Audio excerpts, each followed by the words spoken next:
I want to speak to you about the use provisions in a little bit more detail. The actual use application does not exist in the harmonized tariff in the rest of the world or on a world level. It is provided for in the United States tariff, and that use is satisfied in the United States only if such use is intended at the time of importation. The goods are so used and proof thereof is furnished within 3 years after the date the goods are entered.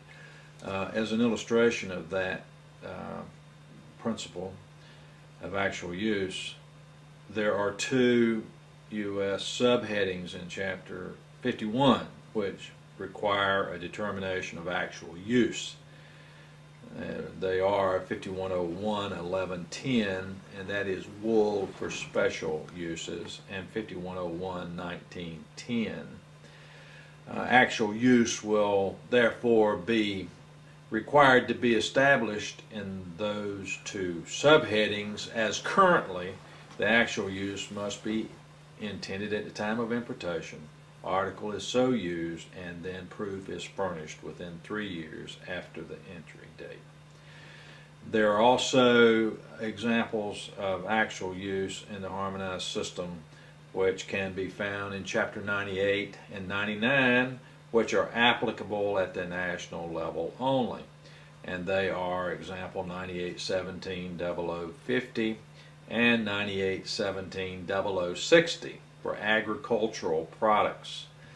So while actual use provisions do not exist in the harmonized system, they do exist in 2 subheadings of Chapter 51 and in Chapters 98 and 99, all for U.S. purposes only. Then we get to principal use. Principal use may be found in certain instances in the harmonized system as well as the U.S. Tariff. But what that deals with is the principal use is the use, or that use, which exceeds each other individual use.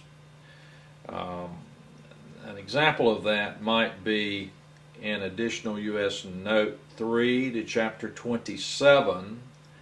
It provides a definition for motor fuel as a product principally used as a fuel in internal combustion or other engines. So that is an application of a principal use.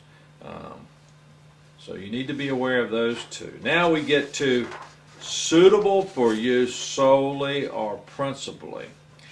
Some of the language will be identified use solely or principally, such as in a part or in the use of an accessory.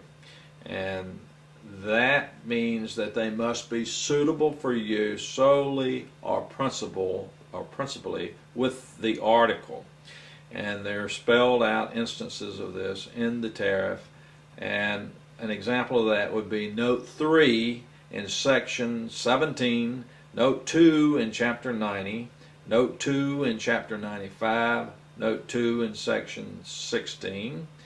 And if you look at Part B to Note 2 in Section 16, if you have a part suitable for use principally with a machine in 8517 and 8525 to 8528, you classify it as a part of an article in 8517. Thus, you classify according to GRI 1 and do not have to resort to the other GRIs. So always you have to look to see whether or not classification falls back to General Rule of Interpretation 1. That is always applicable. If it does not, then you go through the other GRIs and use those principles to classify the goods. Technical uses. There are cases where the language in the tariff identifies classification by the technical use provision. And if you look as an example in heading 4204, articles of leather or of composition leather of a kind used in machinery or mechanical appliances or for other technical uses. And so we also have other examples given for technical uses being conveyor or transmission belts, textile machines, mechanical appliances. Another example is 5911, note 7 to chapter 59, and it says textile fabrics, felt and felt-lined woven fabrics, coated or covered or laminated of a kind used for card clothing and similar fabric of a kind used for technical purposes. So these are some examples of terms that you will be used that relate to special use or principal use or actual use. So those deal with use provisions. The next subject that I'll speak to identifies articles or parts of general use. In particular, you need to look at section 15 and those notes, and it will say in the note 2, throughout the tariff schedule, the expression parts of general use means A, and it identifies those articles by tariff number 7307, 7312, 7315, 7317, or 7318. And then in B it says springs and leaves for springs. And C, articles of heading 8301, 8302, 8308, and 8310. And further reference to 8306. Parts of general use are defined in this section, and you need to take a look at those tariff numbers that are cited there and see what they're talking about. For instance, when they say 7307, they mean tube or pipe fittings. 7312 is wire, rope, cable, or metal. And 7315 chain and parts. So you see those numbers take on a definition of what they represent from those headings that they are referring to. And you need to take a look at that, and that will assist you understanding what parts of general use covers. That term is used in application to chapter 39.